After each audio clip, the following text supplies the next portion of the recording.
Hello, dear friends, and welcome to the Peacock Homestead. If you are new here, my name is Elizabeth. My husband and I live on a small homestead in northern New York, and this week we've been getting tons of snow. And we're already in week 3 of the Three Rivers Challenge. Time goes by so fast, it is crazy. As you can see, I have a bunch of eggs. My chickens are being very generous lately, which is good. And I am going to be making a breakfast casserole. I have broccoli, some tomatoes, and then I have some of this beef fat that I had rendered. So I have some tallow here. I'm just going to grease the pan with that.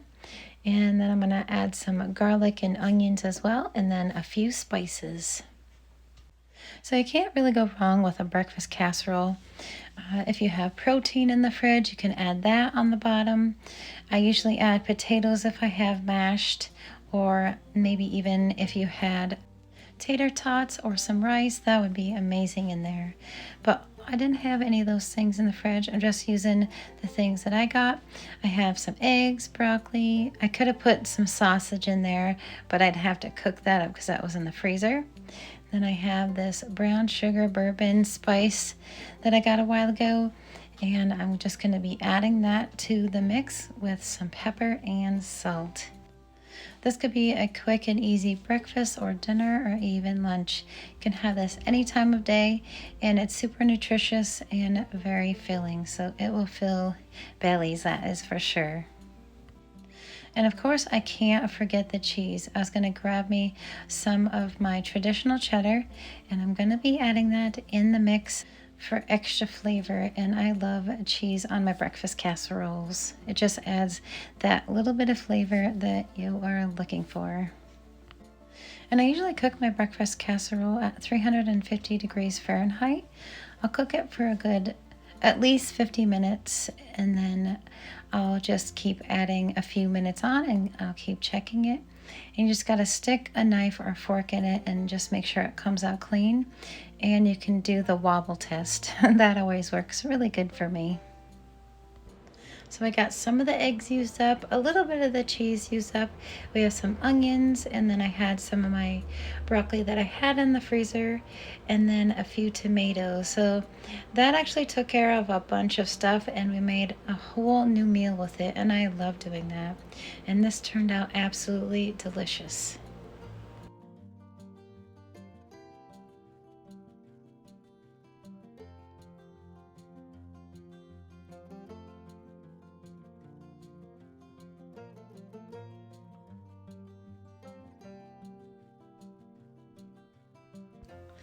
On this night, I decided to make some homemade popcorn. So I got some organic popcorn a while ago, and it needed to be eaten. And I'm going to cook it with some beef fat. It actually turned out pretty good. And there it is with the beef fat. I just have about 2 tablespoons, and I covered the bottom of the pan with the little corn kernels. And then Tigger and I are going to wait 5 minutes. And of course, I shook it a little bit while it was cooking. And I'm going to enjoy that. So Thomas and I really love that snack for that night. It was a good healthy snack, and I had an excuse to use some of my homemade fermented hot sauce. So I had that right on top of the popcorn, and that was really delish, and it really hit the spot.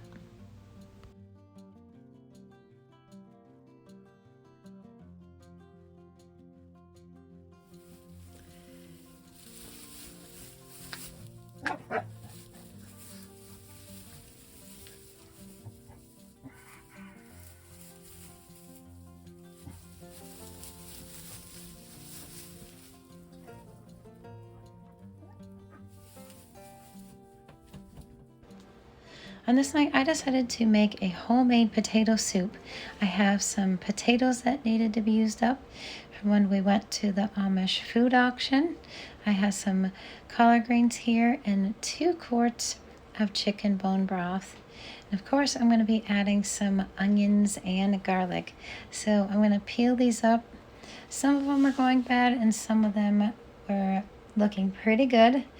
And these are a different kind of sweet potato. Let me know if you know what kind they are in the comments, because they have a lighter flesh on the inside. And I'm going to be adding some of my garden carrots to this potato soup. I got my onions that I had froze so they didn't go bad, so I'm using those up. And this is the garlic that I had stored in olive oil, so that's working out pretty good. I'm just using that up little by little. Here I have my garlic and onions, salt and pepper, sauteing in a little bit of olive oil. I'm getting that all sauteed up. It's pretty much a base to most soups. Garlic, onions, and a little bit of fat sauteed up with a little bit of salt and pepper. Then I added my 2 quarts of chicken bone broth, my collard greens. I drained those, and now I'm just adding the potatoes and carrots slowly because they're splashing everywhere. It doesn't taste good unless you make a mess. That is my role. And here I'm adding a little chicken bouillon spice, and that gives it a nice chicken flavor. Soup season is upon us, so I'm really enjoying making all these different soups. And I'm just adding about 1 cup to 2 cups of milk and just enough heavy cream to make it absolutely delicious. So I'm going to get that all boiling at least for a few minutes just to get the veggies al dente. And of course, I made a couple of grilled cheese sandwiches with our homemade bread, and that was the bee's knees. That was one of the best potato soups I've made in a long time. I think just because we had our garden veggies and a variety of potatoes, it was delicious. So I recently had a subscriber ask me if I would go through the steps making my sourdough bread, and of course I would love to. So that's what we're making today. I have 1,000 grams of flour, 150 grams of my sourdough starter. Now you don't really need to feed it. You can just use it as is, as long as it has a little bit of life into it. And then I'm adding 2 teaspoons of salt and then 2 tablespoons of my honey that I got. I just get it at Walmart. It's raw honey. And then here I'm adding 660 grams of water. And this will make 2 loaves. If you want to make just one and try out the 1 loaf, you can just cut everything in half. So there, I'm just stirring it really well with my hand. And I'm going to let this rest for an hour and then come back to it, and we will start the folds. And while that is resting, my sourdough dough, I am going to make some sourdough peanut butter cookies for dessert tonight. And I'll have the recipe in the show notes below. It is on my blog. So I'm going to start off mixing a lot of my wet ingredients together so it'll mix well with the sourdough starter. I have 2 teaspoons of vanilla, 1 egg, 1.5 stick of butter melted, and then I added about 1.5 teaspoons of molasses. I'm adding 1/2 cup of sugar plus 1/4 cup of sugar. 1/2 cup of sourdough starter.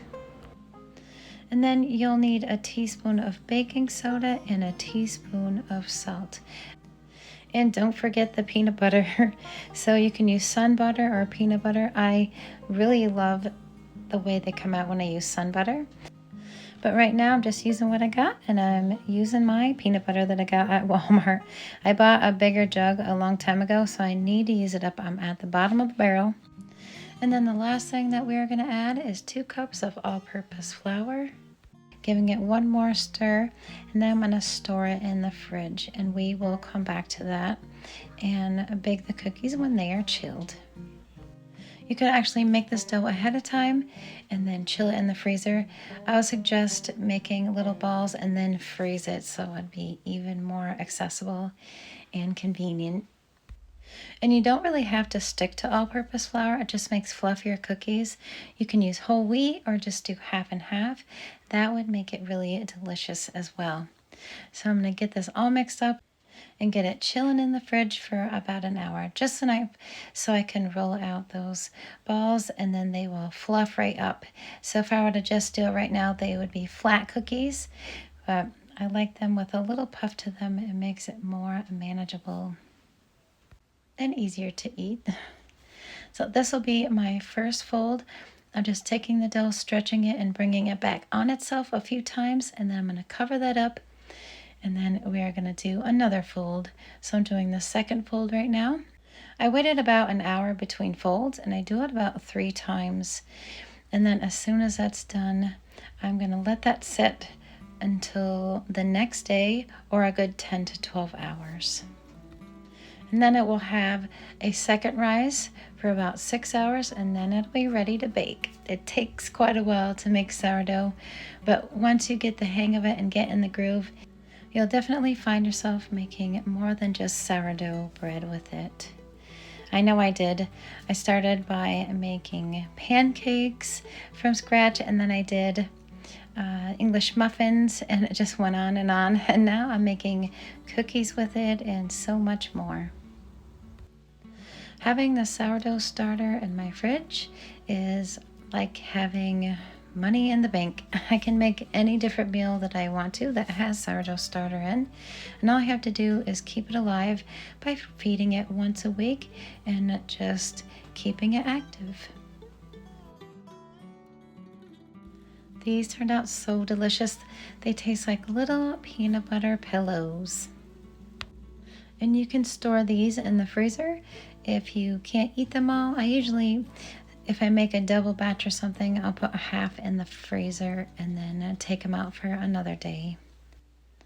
I always thought you had to have all the fancy tools to make sourdough, but you really don't. You just have to have a few essentials like some flour, water, salt, and your sourdough starter, and any bowl you have in the kitchen. And you can even makeshift a Dutch oven as well.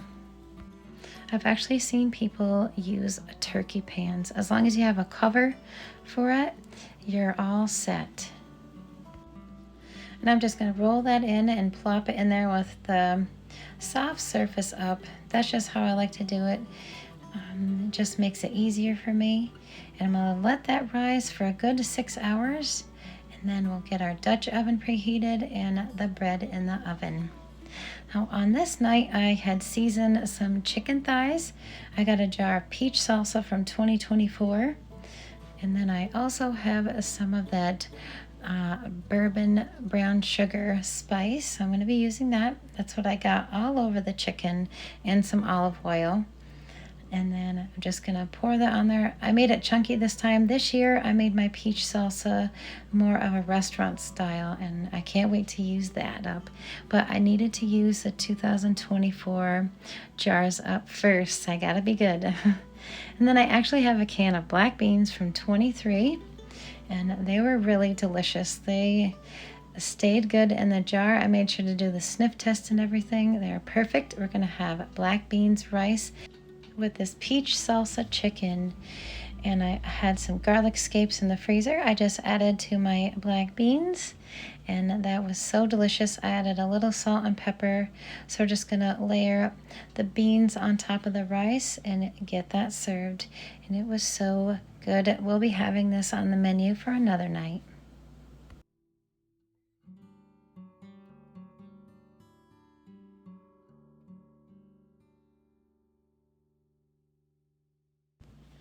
I'll actually be popping these back in the fridge and using it for another meal. So I can't wait to show you guys what I do next with these garlic scapes. Now it is time to bake the bread. So I'm just going to score the top of this with a really sharp knife. See how it has a little bit of bubbling in it? That is fine. So I'm just going to make sure I get a deep cut so when it opens up and blooms, it actually has a nice little shark fin on there. Sometimes I make a little cross. This time I just did a little cut in the middle, but I bake them for 30 minutes covered and 10 minutes uncovered, and this is what they look like. I usually store one in the freezer, and then we'll keep one out and we'll eat off that all week long.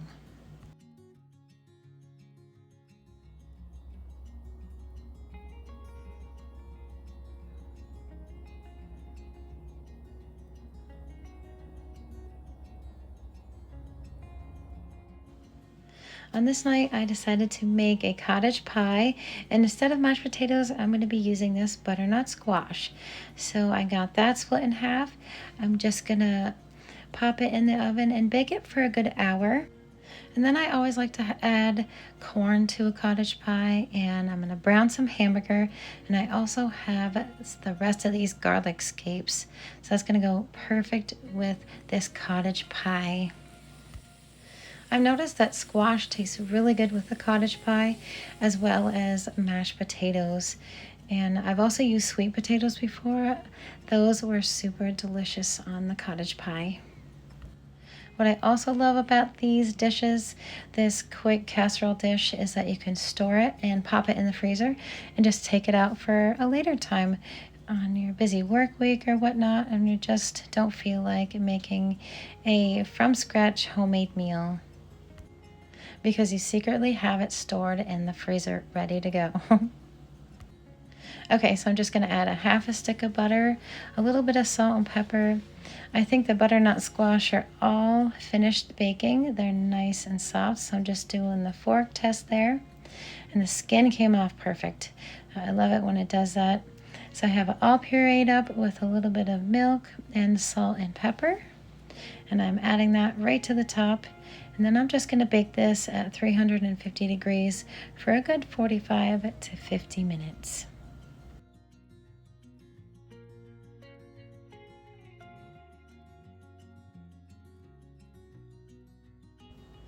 So finally, it's out of the oven, and I can't wait to try this. And this was actually amazing. My hubs really loved it, and I really enjoyed it as well. It had a nice sweet and savory flavor, and it was definitely a comfort meal. I'm definitely having fun cooking with all that squash that I got. I have 2 more butternut squash, and then I have a few squash and pumpkin I still have to cook with for the future. We'll have to get those used up because I don't want them to go bad, and then it'll be a waste. But that's it. That's all I have for you this week, my friends. I hope you enjoyed this week's video, and I will see you on the next one.